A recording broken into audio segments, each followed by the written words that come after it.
આજે તો સવારમાં અમારે 5:30 વાગ્યાની લાઇટ વહી ગઈ છે અને મારે પાછું બધી ઋતુમાં ગરમ પાણીથી જ નાવા જોઈએ.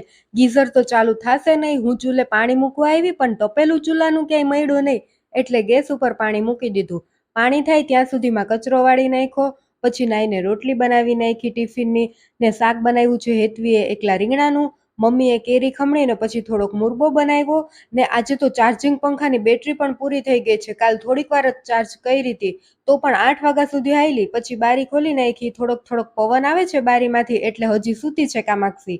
મેં પછી નાસ્તો કરી લીધો ને આ એક જાંબુ ખાતી હતી ને ત્યાં શ્યામ મારા માટે રાવણા તોડી આવ્યા, તો બેક ઈ પણ ખાઈ લીધા. ને પછી કામાક્ષીને મેં આવા કારનામા કરતા પકડી લીધી.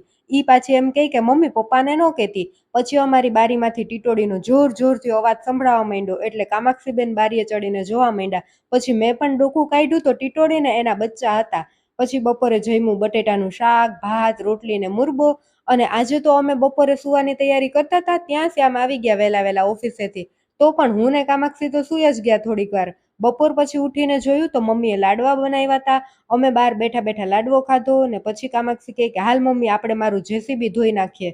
તો અમે જેસીબીને સર્વિસ સ્ટેશનમાં લઈ લીધું ને મસ્ત ચમકાવી દીધું. પછી થોડીક વાર તડકે મૂકી દીધું ને એટલી વારમાં શ્યામને એક અદ્ભુત પથ્થર મળ્યો, જેમાં રીતસરનું મોઢું છપાયેલું દેખાતું હતું. જો 2 આંખ, નાક ને હોઠ પણ દેખાય છે. તમને દેખાણું હોય એ બધું તો વિડીયોને લાઈક કરી દેજો. રાત્રે જમ્યું અમે શાક રોટલી, વઘારેલો ભાત, પકોડા, છાશ એ બધું.